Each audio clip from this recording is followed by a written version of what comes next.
샬롬, 하나님과 동행하는 새벽기도회 달라스 임마누엘 교회 권성철 목사입니다. 오늘도 하나님과 동행하며 풍성함을 누리시는 저와 여러분이 되시길 주님의 이름으로 축복합니다. 오늘 말씀은 사사기 11장 29절에서 33절까지의 말씀입니다.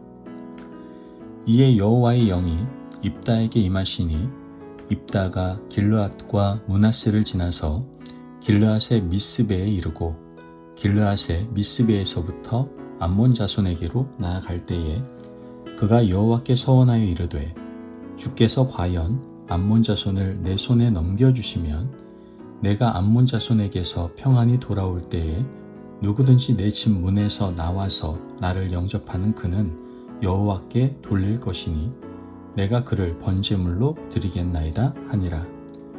이에 입다가 암몬 자손에게 이르러 그들과 싸우더니 여호와께서 그들을 그의 손에 넘겨주심에 아로엘에서부터 민릿에 이르기까지 20성읍을 치고 또 아벨 그라밈까지 매우 크게 무찌르니 이에 암몬 자손이 이스라엘 자손 앞에 향복하였더라. 아멘. 하나님의 말씀입니다. 우리는 보통 불안이 커지면 하나님께 왠지 약속을 걸고 싶어 합니다. 주님, 이것만 잘 되게 해주시면 제가 이렇게 하겠습니다. 마음은 간절합니다. 그런데 그 간절함이 어느 순간 하나님과 거래하려는 방식으로 바뀌기도 한다는 것이죠. 하나님을 더 의지하는 것이 아니라 내가 만든 조건으로 하나님을 움직이려는 마음을 갖게 된다는 것이죠. 사사기 11장은 입다가 등장을 합니다. 입다는 상처가 많은 사람이었죠. 버림받았고 변두리로 밀려났고 전쟁이 터지자 필요할 때만 불려나옵니다. 그가 싸워야 하는 암몬은 강하고 상황은 매우 급박했습니다. 그런데 본문은 놀랍게 시작을 하고 있습니다. 여호와의 영이 입다에게 임하시니. 우리는 말씀을 통해서 알 수 있게 됩니다. 승리의 출발은 입다의 결심이 아니라 성령의 임재였던 것이죠. 그런데 바로 다음 절에서 입다는 서원을 합니다. 전쟁을 앞두고 하나님께 조건을 거는 것이죠. 오늘 본문은 그 말씀을 다루고 있습니다. 이 본문은 우리에게 분명한 한 가지를 가르쳐주고 있습니다. 성령이 임하셔도 우리 입술이 다시 옛 방식으로 돌아갈 수 있다. 그래서 하나님은 오늘도 우리의 신앙을 거래에서 신뢰로 옮기시려 하신다는 것이죠. 본문의 흐름을 한번 천천히 따라가 보겠습니다. 먼저 여호와의 영이 임하시니 29절은 분명히 말하고 있습니다. 하나님이 먼저 하신다는 것이죠. 입다가 하나님께 무엇을 드리기 전에 하나님이 먼저 입다를 붙드십니다. 구원과 사명은 항상 이 순서입니다. 우리가 먼저 하나님을 설득하는 것이 아니라 하나님이 먼저 사람을 세우신다는 것이죠. 여러분, 오늘 아침 이것이 복음입니다. 하나님은 여러분이 완벽해서 사용하시는 분이 아닙니다. 약함과 상처가 있어도 하나님은 임재로 붙드셔서 길을 여신다는 것이죠. 그런데 왜 소원을 합니까? 바로 다음 절인 30절, 31절에서 입다는 소원을 합니다. 주께서 암몬 자손을 내 손에 넘겨주시면 내가 번제로 드리겠나이다. 입다는 이미 성령이 임한 사람입니다. 그런데도 그는 불안해하죠. 여기서 우리는 자신의 마음을 좀 볼 수 있어야 됩니다. 은혜를 경험했는데도 불안이 남습니다. 하나님이 도우신 적이 있는데도 또 흔들립니다. 그래서 우리는 자꾸 추가 안전장치를 만들고 싶어 한다는 것이죠. 서원 그 자체가 항상 나쁜 것만은 아닙니다. 성경에는 하나님 앞에 서원을 드리는 장면이 분명히 있습니다. 그러나 문제는 서원의 방향이다라는 것이죠. 입다의 서원은 하나님께 헌신을 고백하기보다 결과를 확보하려는 조건처럼 보입니다. 주님, 이렇게 해주시면 제가 이렇게 하겠습니다. 이 구조는 신뢰가 아니라 거래에 가깝다라는 것이죠. 여러분, 거래 신앙의 특징은 이렇습니다.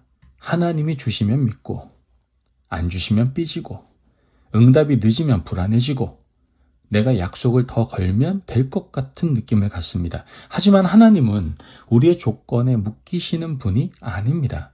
하나님은 우리를 조건으로 통제하려는 마음에서 건져내셔서 하나님의 성품을 신뢰하는 믿음으로 부르신다는 것이죠. 그런데 그럼에도 불구하고 하나님은 승리를 주십니다. 32절에서 33절 말씀을 보면 하나님은 암몬을 치게 하시고 큰 승리를 허락하시죠. 이것이 놀라운 사실입니다.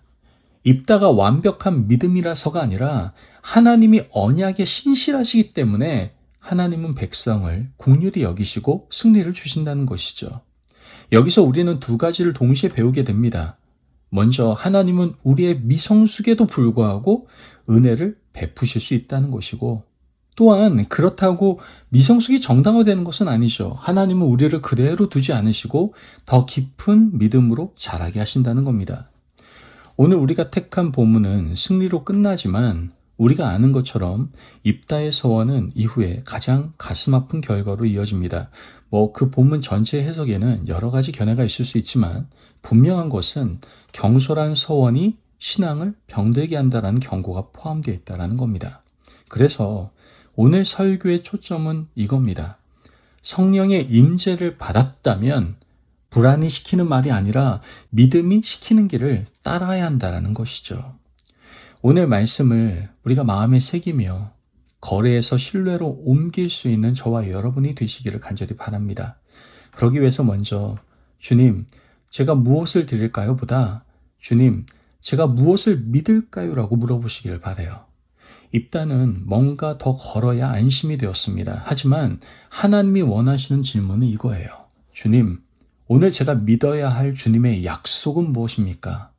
제발 자신의 헌신을 앞세우기 전에 주님의 신실하심을 먼저 붙드시기를 간절히 바랍니다. 또한 급한 결단보다 맡김의 기도를 먼저 들으십시오. 불안할수록 우리는 빨리 결론을 내리고 싶어 하죠. 그러나 믿음은 속도가 아니라 방향입니다.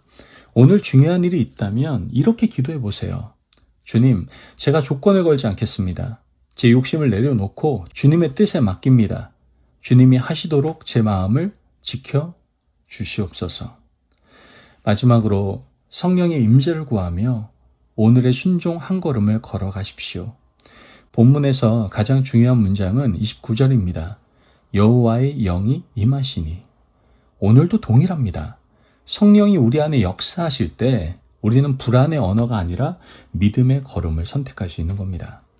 여러분, 오늘의 순종은 거창할 필요가 없어요. 염려가 올라올 때 조건을 걸기보다 주님 맡깁니다. 이렇게 한번 고백하시길 바라요. 결정 앞에서 서둘러 말하지 않고 말씀 한 구절을 붙드시고 사람에게 보상받으려는 마음을 내려놓고 하나님 앞에서 정직하게 행할 수 있는 여러분이 되시기를 바랍니다. 여러분, 하나님은 우리의 소원으로 조종되는 분이 아닙니다. 하나님은 우리의 헌신을 거래로 받지 않으세요. 하나님은 우리의 마음을 원하십니다. 너는 나를 신뢰하느냐? 입다의 이야기 속에서 우리는 우리 자신의 모습을 보게 됩니다. 성령의 은혜를 경험했는데도 불안해하고 붙드심을 받았는데도 조건을 걸고 싶은 마음. 하지만 오늘 주님은 우리를 더 깊은 자리로 부르십니다. 거래에서 신뢰로, 조건에서 맡김으로, 불안에서 임재로. 오늘 아침 여러분의 입술이 이렇게 돌아오시기를 간절히 바랍니다. 주님, 제가 주님께 무엇을 걸지 않겠습니다. 주님이 신실하시니 주님께 제 하루를 맡깁니다. 그 고백 위에 하나님이 우리를 평강으로 인도하실 줄로 믿습니다. 아멘. 기도하겠습니다. 사랑이 많으신 하나님 감사합니다. 오늘도 우리에게 귀한 말씀에 은혜 허락하시며 감사합니다.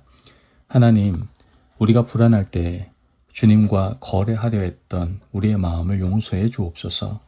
성령의 임재로 저를 붙드셔서 조건이 아니라 신뢰로 주님께 나아가게 하시고 오늘 제 입술을 지켜주셔서 경솔한 말이 아니라 믿음의 고백을 하게 하여 주옵소서.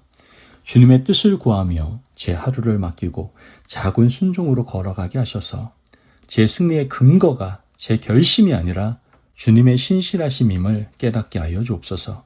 감사하며 예수님의 이름으로 기도합니다. 아멘. 오늘도 하나님과 동행하며 풍성함을 누리시는 저와 여러분이 되시길 주님의 이름으로 축복합니다.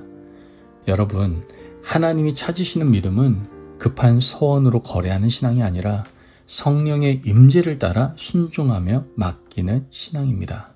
오늘 하루도 성령의 임재에 따라 순종하고 맡기는 삶을 살아가시기를 바랍니다. 말씀 안에서 승리하십시오.